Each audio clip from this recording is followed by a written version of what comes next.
Well, hello there, and this is Auntie. There you go. And I am here to do my review of 90 Day Fiance, Happily Ever After Season 5, Episode 15, Point of No Return.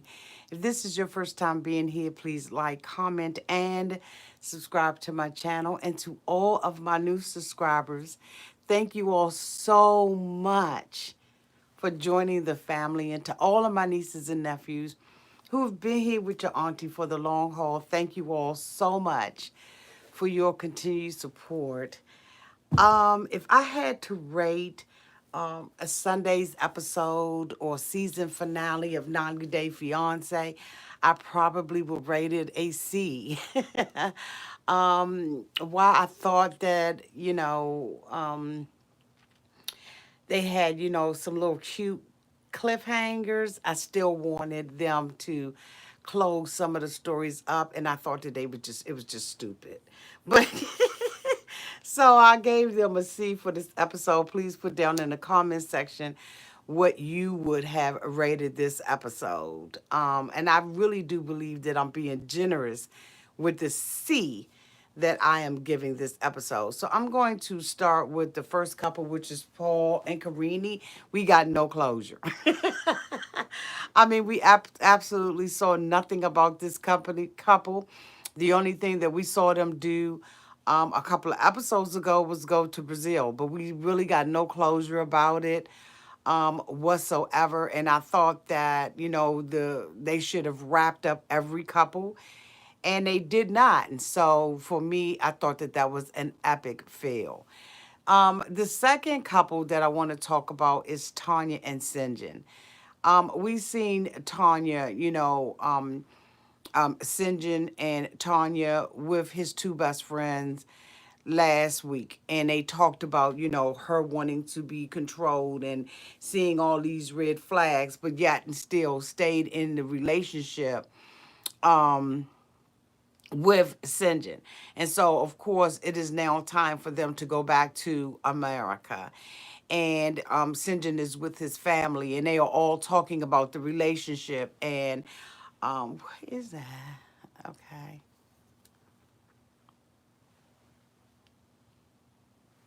Okay, just want to make sure that's clear, okay? Yeah, it's clear. Okay. I can see clearly now. Okay, anyway. So we saw them, talking about whether or not Sinjin should stay. Should he stay in the relationship with Tanya, because the two of them have been arguing and bickering so much. And Sinjin, while he wants to stay in Africa, has indicated that he is in a committed relationship, and he continues to want to stay in this committed relationship with Tanya. Although, it just doesn't seem like this couple is faring very well. And so, Sinjin's mom and everybody else and his brother, his sister is like, I really don't want you to leave. It's like you're leaving all over again. He went there basically because his brother had an accident, and he wanted to be there for him. But in the meantime and in between time, he was able to soul search and find out some things about himself and about his relationship. He had a conversation with Tanya, and Tanya basically felt like he was, giving her like a breakup type of convo. And so he was saying that he wasn't. He was saying that, he realizes that he needs to grow up in this relationship. He needs to do better. He needs to become more serious in this. And this is what Tanya is saying that she's wanted the whole time. They kiss and they make up. I don't know whether or not this couple is together. I know that there have been some rumors that have gone around the our sector, and basically indicating that they are not together anymore. And I don't think that they need to be together anymore. I think that, as the parents had told them, when you continue to argue with somebody over and over and over again, the way that they do, you need to, find you an out, like for real, find you an out on that. But anyway, That is my review on that couple. Again, like I said, I was generous giving these bitches a C. All right. So the next couple that I want to talk about is Angela and Michael. As we all know, Angela and Michael they are married now, and Angela thought that she was going to be in a honeymoon phase, but she got a phone call indicating that her mother was unresponsive and that she needed to fly back to America. And so we see Angela, basically sitting on the bed with a whole bunch of bras behind her. I didn't know if she was Livy Ray, if she was working for our girl Molly or what, but I thought that it was just atrocious and just trifling for her to have 1,000 bras sitting on the back. And I mean, this one like this was, she was from the itty bitty titty committee. Like these was big, big. Oh, I mean, I'm talking about like these was. I mean, the cup sizes on the bras. I see, come on now. Like, these is hats. Are these hats? But anyway, she's sitting there and she's bagging up all of her things and she's talking to Michael, and really feeling like, she was the blame for her mom being ill. And, Angela, of course, has some regret about it, as as you normally probably would if you left someone who wasn't really doing that well. But, you're hoping that they're not going to pass away on you like that. You know what I mean? The last thing that you expect is to be dealing with heartbreak in the middle of trying to be happy that you're married to the man that you have been traveling back and forth with for the last 3 years. And I thought it was really sad that Angela felt like she was to blame for it. Nobody is ever the blame for anything like that. It just was the inevitable. The daughter had mentioned that, she had talked to the grandmother and that, she said, I got to go to heaven at some point. Angela is trying to be tough about this, but we see her vulnerability as well. Even when she indicated that she needed Michael to comfort her, to hold her. I thought it was good for us to see Angela's soft side, but we ain't forgot the Angela that screams at Michael's throat, cake in Michael's face, disrespects Michael in front of his friends and his family. Like, we have not forgotten that. But during this time, we send our condolences again to Angela. And, Angela was trying to be strong for her daughter. Of course, the daughter and everybody wants Angela to deal with it. And everybody deals with death differently. So even when she was talking about, the grandbabies and how does she tell the grandbabies, she mentioned that, two of her grandkids was laying in her mother's bed and, wanting her to come back and wondering when she was going to come back. I thought that that was really, really, really, really sad. But God bless her. God bless Angela and her kids. Like, seriously, God bless them. So Angela, of course, got an opportunity to go to the airport. She waved bye-bye to Michael 1,000 times, okay? Like 1,000 times. She take a step. Oh, excuse me. She take a step, she waving. She take another step, she waving again, right? So I'm just like, Angela, how many times can you say bye to Michael? And Michael is happy because Michael is now getting that green card. They are now having a serious conversation about how long it's going to take Michael to come to America. And of course, everything's shut down. You know what I mean? But Michael, I'm expecting Michael to be here next season, or at least I'm hoping that Michael will be in the United States by next season because Michael has earned it. He has worked for the last 3 years to be here in America, and I'm really hoping the best for him. So anyway, Angela, had a service for her mother, and it just was sad. It just really was sad.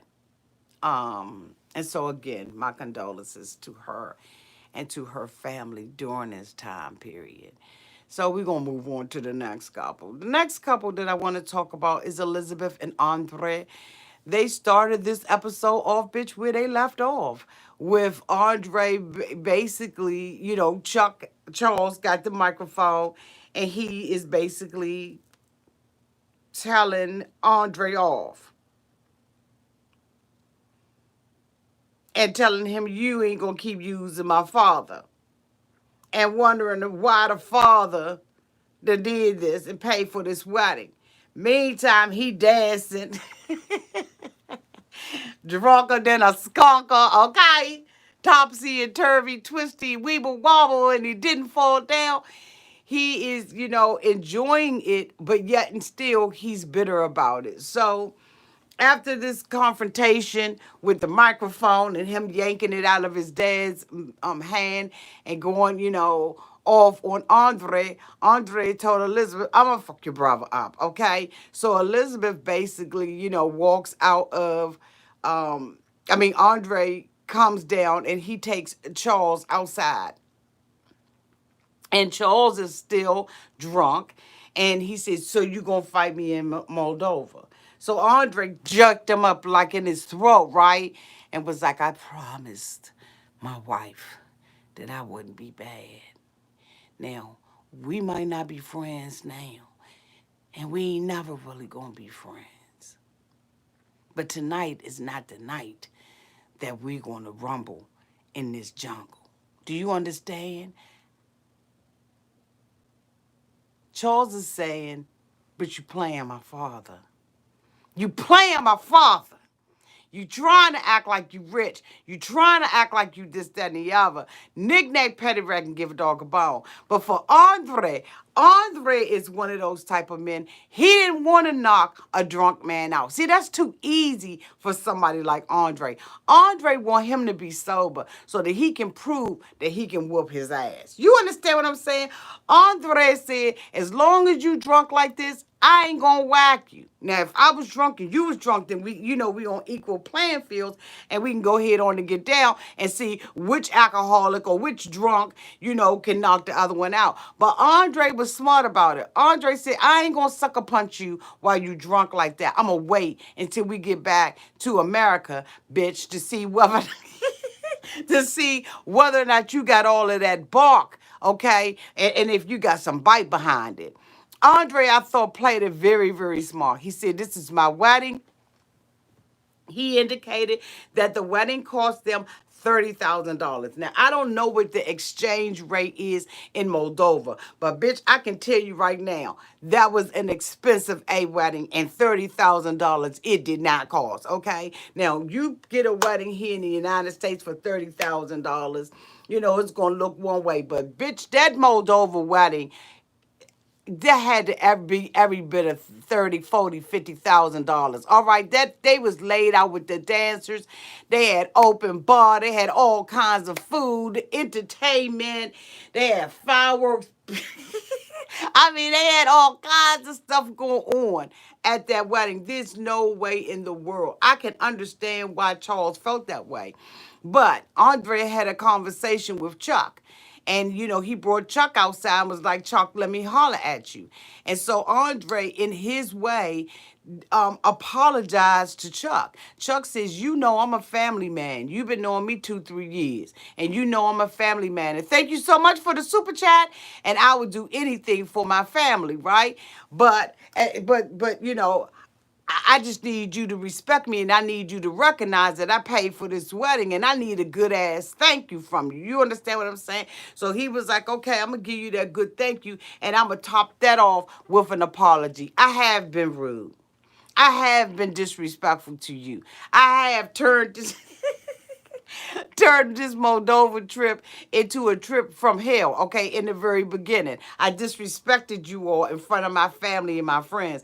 But now that I'm married and I'm being married, okay, I'm married and I'm being married and I'm drinking your liquor and eating your food and dancing to your tunes, I'm going to say that I apologize, and I hope that when we get to the United States that we can squash this beef and that we can be, better with each other. And Chuck was like, I want you and my daughter to be successful. We goes back in, and here we got daggone Libby acting like she wanted to see a fight. She, crying, I just can't deal with this. This is my night. He's messing up my night.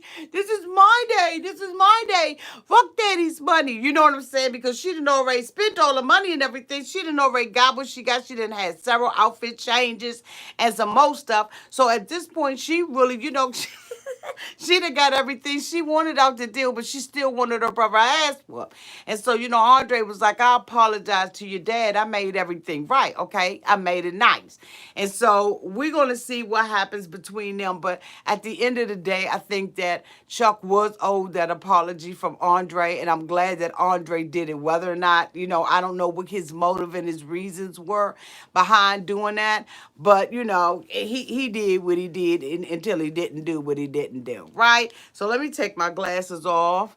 And let me say thank you for that super chat. Let me see if I can pull that back up. Excuse me, y'all. Thank you, Haywood. Knock knock Patty, what I want to give Auntie my bone. Huh? I ain't understand that, boo, but thank you for the super chat. Thank you, Crab Diva, for the $20 super chat. You are amazing. Thank you, boo. Thank you. So, oh, thank you so much. He sounds like a freak, auntie. Okay. The freak of the week.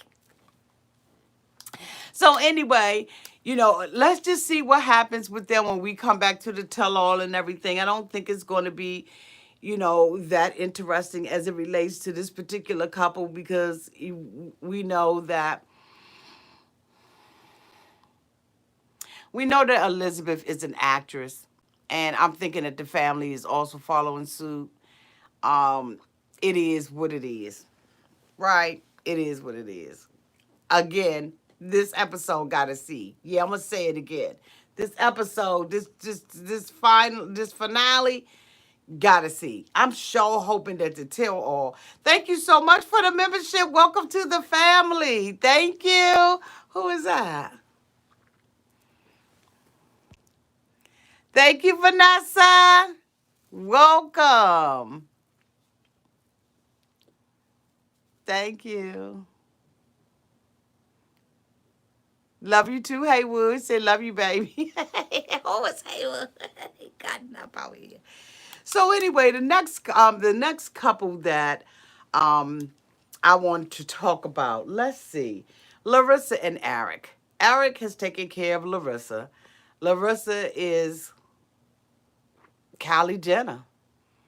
She's had all this major plastic surgery. She had her nose done, her breast done, and a Brazilian butt lift. She has basically made herself into a Barbie doll.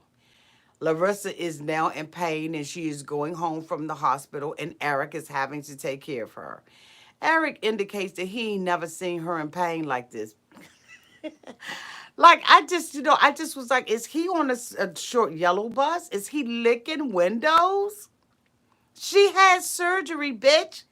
Of course, you've never seen her in this much pain unless you've taken care of her throughout multiple surgeries. I just was like, duh. I had to get up all night and I had to flip her and rub her down. And I had to do this knick-knack, patty-rack, and give a dog a bone. Like, I had to do all of this stuff that you usually don't do when people have surgery. This is what you do, Eric. Eric believes that, because he took care of Larissa, that this is a serious relationship. Like, we seriously got feelings. Like, duh, when did he realize that he had feelings for this girl? Allegedly, according to him and her, he paid for it. Now, there is an application that Larissa was on recently, right? And on this application, I guess she does poses and models clothes or whatever it is. According to an article, and I'm probably going to be reading that later on, Larissa made over $100,000. So this plastic surgery bitch has paid off. But all I'm saying to Larissa is, Larissa, since you have now gotten that money, are you going to pay that YouTuber back who bailed you out of jail? That YouTuber who bailed you out of jail, you gonna pay them back their money? Because allegedly, a YouTuber has paid for her to get bailed out of jail when she was, locked up one of them 1, 2, 3, 4, 5, 6, 7, 8, 9, 10 times, and she paid the money back to the mofo, right? So that's a little bit of tea. I won't say who it is, but did you pay that money back? Now you got an opportunity to right some of your damn wrongs, Larissa. How about you do that? Since you made $100,000. So the plastic surgery, I guess, according to TMZ, has paid off for Larissa and for Eric. Now, Larissa is, has,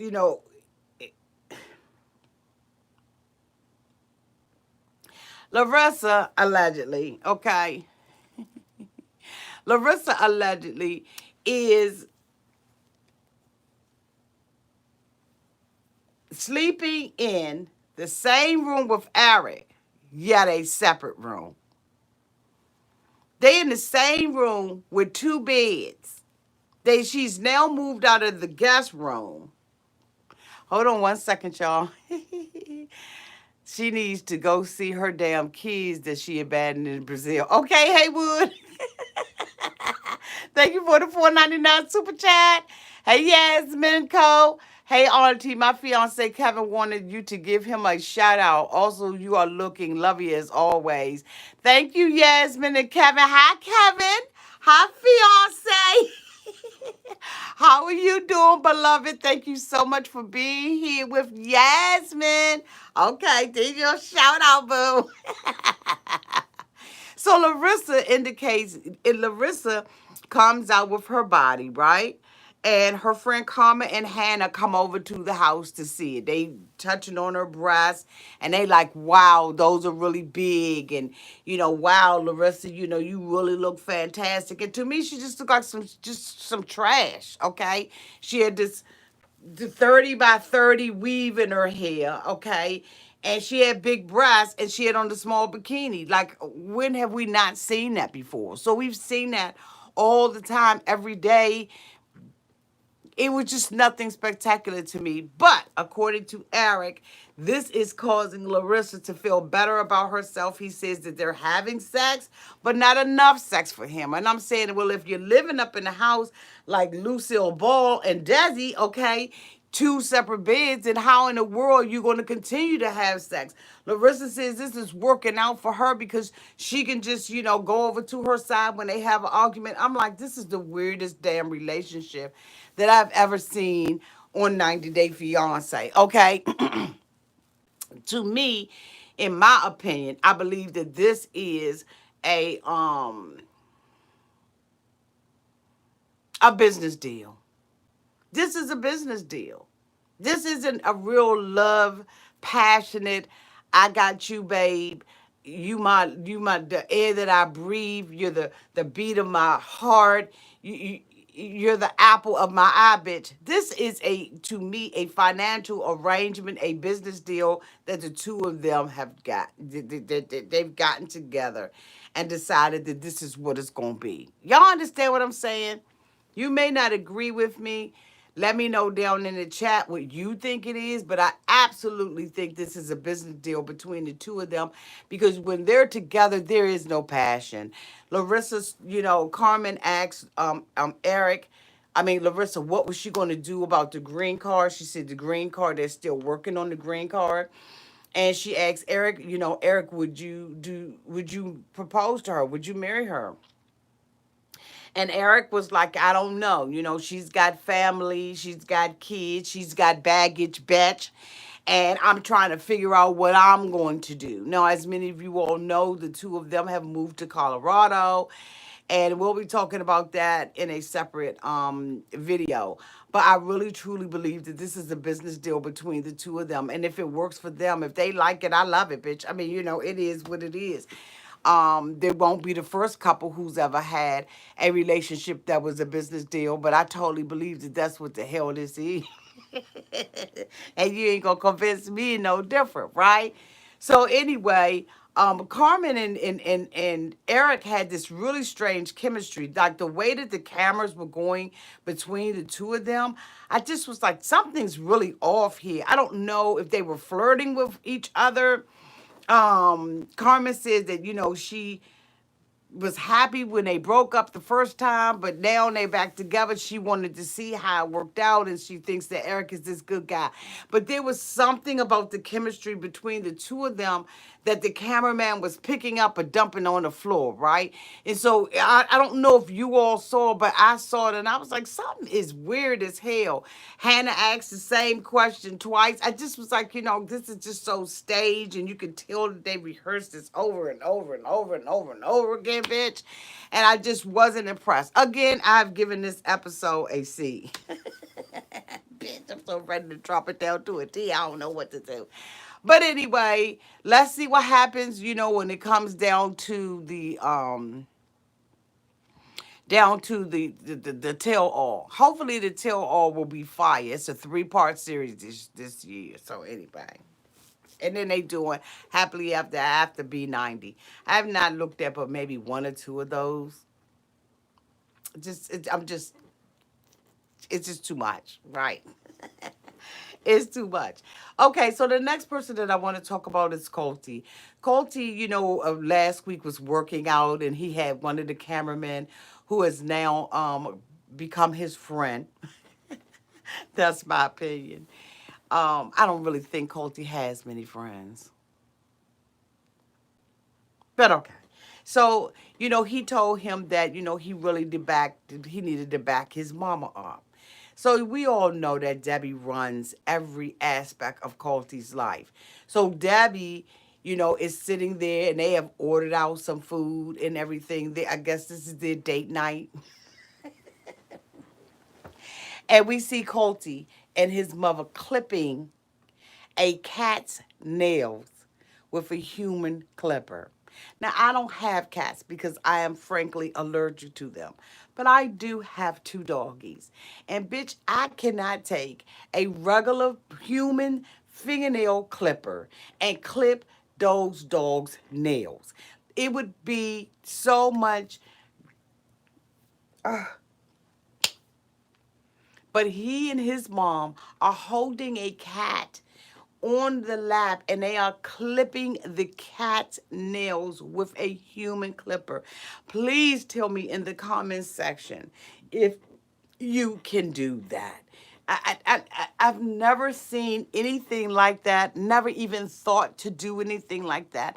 But I guess maybe they have taken my pets or my kids to another level. I don't know. But I thought that it was horrible. I thought that it was gross. I just thought that it was insane. So thank God that the delivery person rang the bell. Anyway, Colty has come up with this genius idea that it is now time for him to grow up and to be a man. So he decides that he's going to tell Debbie that, Ma, you cannot tell me what to do anymore and you can't get involved in my relationships. Debbie is looking at him like he's a fucking joke. And I am in agreement with Debbie. Colty is now playing the victim, in my opinion, and acting as if it is his mother's fault that his relationships have not worked out. Now, while Debbie has played her hand, I think that if you are sending your pics out to women for breakfast, lunch, and dinner, you have multiple women that you are dating at the same time, then guess what? Colty, you are the reason why you don't have good relationships with women. Do your mother need to mind her business? Do you need to man up? Hell yeah, but don't become the victim up in this joint and go tell your mother that she's blazingly in your relationships when you took and packed a bag for your mother and drug her ass out to Brazil to be, or Colombia, Brazil, or whatever, Brazil, to be with this damn woman and her family. Like, that ain't got nothing to do with Debbie, bitch. That's you inviting your mother into your relationships. So Colty decides that he's going to sit down with Debbie and chastise Debbie and say, you know, the reason why these women feel like this is because my mama is in my relationship. Debbie was looking like, bitch, won't you get to know yourself? Get to know yourself before you come and try to check me. Debbie said, I ain't even gonna have this conversation with you, bitch. I'm out of here. Now, did Debbie, you know, take the easy way out by walking away and being mad? Yeah, that's Debbie's MO. But Debbie said, bitch, I'm your mother and I'm gonna be your mother forever. And bitch, I'm gonna always be in your relationship. What Colty should have been saying is, Mom, I got a condo and I am going to be moving out of your house. If you want your mama out your business and you want to man up and be a real true man, get the fuck up out your mother's house. Get your own joint. Do what grown men do. Take care of yourself. Stop going over there with your mama, sitting at the table, having dinner, and all of that, cutting the cat's nails and all this old bull. And then you want Debbie to respect you as a man? Bitch, grow up and be a man. And Lord knows, I ain't taking up for Debbie. But at the same token, you ain't gonna sit up there and become a victim to your mother. Because Steve, or whoever the hell this guy was from TLC, decided to tell you to kind of switch it up for next season. You never, Colty, right now you're probably dealing with about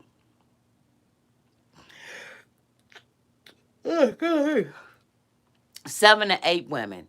He got a fans only page, and you sitting up there with whipped cream and cherries on you. Bitch, who you think took the pictures? Who you think took the picture? We already know it was Debbie. And it was her whipped cream and her cherries out the fucking refrigerator that you used, bitch, to come out. Y'all don't hear me. This for the people in the back. He wasn't even sincere in what he was saying to his mother. He didn't even know how to get out of his mouth. And here you gonna sit up there and accuse Debbie of it. Debbie said, kiss her ass. Okay? I'm gonna be in your business until you die, bitch. The next couple that I want to talk about is Kalani and Oswalo. Kalani and Oswalo are having serious marital problems and trying to fake for us on Instagram and every other platform, in my opinion, that they're still together. But guess what? They didn't tape this, and she didn't, I don't know if she thought it was going to hit the editor's floor, but it didn't. So we see Kalani and Oswalo leaving out to go over to the hotel because Mama, Tammy, and Rose are leaving and going back to Washington, and Tammy is going back to Salt Lake City, Utah. All right. And so they get the babies together and everything, and they trot all over there. And they get there, and the little boy is trying to speak to Rose in sign language. I thought it was the cutest and the funniest thing ever. Like, right? So anyway, they go over there and they do what they do with the whoop whoop and the boop boop boop. And they're talking to the mother, and the mother is saying that she had a good vacation. She was, you know, glad that she apologized and glad that she had stopped asking for money and everything. And they was like, you know, where's Tammy? Now Kalani on the way was talking big in the car, talking about, wait a minute, y'all. talking about how she was prepared to whoop a mofo's A and all of this kind of stuff. She ain't want to bust Tammy's ass, but she would bust Tammy's ass. She was talking big trash, talking about how she didn't want to hug Tammy and she wasn't going to be about that life with Tammy and all that kind of stuff. And bitch got there and Tammy was already gone. Tammy told them bitches at the table, I don't feel like I got to apologize. Apologize to Kalani about a god gonna thing, okay? And so Tammy said, you know what? I'm gonna be about it. I'm rolling up out of here. I ain't kissing nobody, but I don't want to see Kalani or Oswalo because I'm a mess around and pop somebody's ass, okay? So when Kalani got there, after talking all this trash about whether or not she was gonna whoop Tammy's, button or everything, and Kalani and Oswalo was like, I hope that my wife don't, be beating up my sister. But in the meantime and in between time, a couple of episodes ago, he was telling Kalani that she couldn't whoop Tammy. And I'm gonna tell you right now, I think that Tammy will climb her like a motherfucking tree. I think that the moment she get to swinging her arm out like that, that Tammy would grab that arm, honey, and be having her feet up on that bitch neck in 5.6 seconds. Tammy look like she will whoop a couple of bitches' ass. I don't know what y'all thinking, but I see Tammy taking her down in 10 seconds or less. All she got to do is hit that in her gut, go up on her neck like that, and get the flipping up. I think Tammy would take Kalani's ass out. Stop it with the fake stuff. This girl is not playing. Plus, she heated. Oh, yeah, she's heated. She's ready to whoop a bitch ass. But anyway, they're sitting there and they're talking to the mother and they say, well, where's Tammy? And the mom says that she left and she had a great time, but she was like, but I got one thing that I need to say. And they was like, what? The mother was like, I need some money. Kalani got to looking at Oswalo. Oswalo was looking at Kalani. And the mother said, the fuck y'all looking at each other for? Get them wallets open. Chop, chop. Tinky, ting, ting. Paper sizzling. I need some duckies. So they standing up there and everything, and the mother said, just kidding, I don't need any money, right? So that was kind of cute, and Oswalo was like, Mom, you almost made me have a heart attack, whatever, whatever, whatever. So, of course, they have a nice little, excuse me, y'all, they have a nice little goodbye with each other, and everything is right with the world. And Oswalo and Kalani go out to dinner. They talk about the rules of engagement and how they're going to run their household. And Kalani wants everything to be 50-50. However, Kalani, you are not working, boo. Even though he working a piece of a job, he is going outside of the household. Oswalo has written down she decides that she's going to ask the waiter for two pieces of paper and two ink pens. Scripted, but okay. And they write down, what their chores are going to be in the household. Oswalo wants to take care of himself while he wants Kalani to take care of the children. Now, Kalani wants them to have equal, have it to be 50-50. But here's the thing. You did not want him to send money to your parents or to your mother because you wanted to be able to solely take care of your children. You did not want to leave your children. So guess what? If you want to be the one that's rearing the children in the way in which you have already indicated to us, then that means that, you know what, you're going to have to take the bitter with the sweet, and you're going to have to do more than your 50% as it relates. Oswalo is being unreasonable if it was a reasonable person, but Kalani has been very unreasonable when it has come down to his family. Now, later on, we see Kalani indicating that she put a tracker on Oswalo's phone during COVID because he had not been taking the pandemic seriously. He was going out and hanging out with his friends, and he was lying to her about his whereabouts. She felt like, during this time period that he was putting the lives of herself, her mother and dad, who also lives in the house with her, and her children in jeopardy. So she gave him a one-way ticket to Washington to go and stay with his mother. And then, she went on to say that she didn't even think that it was a viable relationship and that the two of them would even stay together. She even indicated that she didn't miss him. And the mother was like, fuck him. Okay. And at this point, we're looking at this relationship and we're saying, you know what, it wasn't a viable relationship. He had always been a child, very immature in the relationship. And frankly, so has Kalani been. Kalani has been falling back and defaulting on the grace of her parents. And this is my opinion.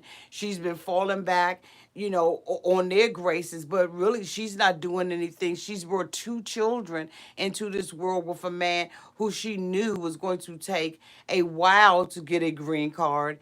And he really doesn't have the skill set in order to get a job. I don't believe that he's educated, probably past a high school education. So she has to too take responsibility for what has happened in this particular relationship between the two of them. I don't feel no ways tired about it. I don't feel sorry for her whatsoever. I think that she's a beautiful young lady, but I think she too has a lot of growing up that she needs to do, especially when you're at the point where you're putting a tracker on somebody's phone. And Oswalo came back home and she was like, so where were you at today? No, don't ask him where he was today. Tell her, bitch, I got a tracker on your phone, bitch. And so when you go up out this house, if you ain't going out of here for a good reason, then I'm going to buzz your ass, all right? But instead, she does it the opposite way. She try to be slick and sly and all of that kind of shady-ish. And then he says, you know what, I was just riding around. She says, well, no, I think you were at volleyball. And she shows him, the GPS, the screen, and it shows, where he's been. And she said his face was frozen. What man do you think is going to respect you? And it's not to say, it's both sides. I guess I'm playing devil advocate on both sides. But my whole thing is, what man or woman is going to respect you knowing that you have a tracking device on their phone and that you don't trust them at all? And he said that he didn't tell her where he was going because she was going to be mad. And she says, yes, I was going to be mad because there's a pandemic out here. And so, you know what Oswelo said was basically true. I mean, you've proven that you fly off the handle for all kinds of BS, and that, your father's all up in his face, your mother in his face, your sister's in his face. And so you got a little taste of his family being up in your face, and you didn't like that. Okay, you didn't like that at all. But anyway, that is the end of my review for this 90-Day Fiance Happily After Ever season 5, episode 15, Point of No Return.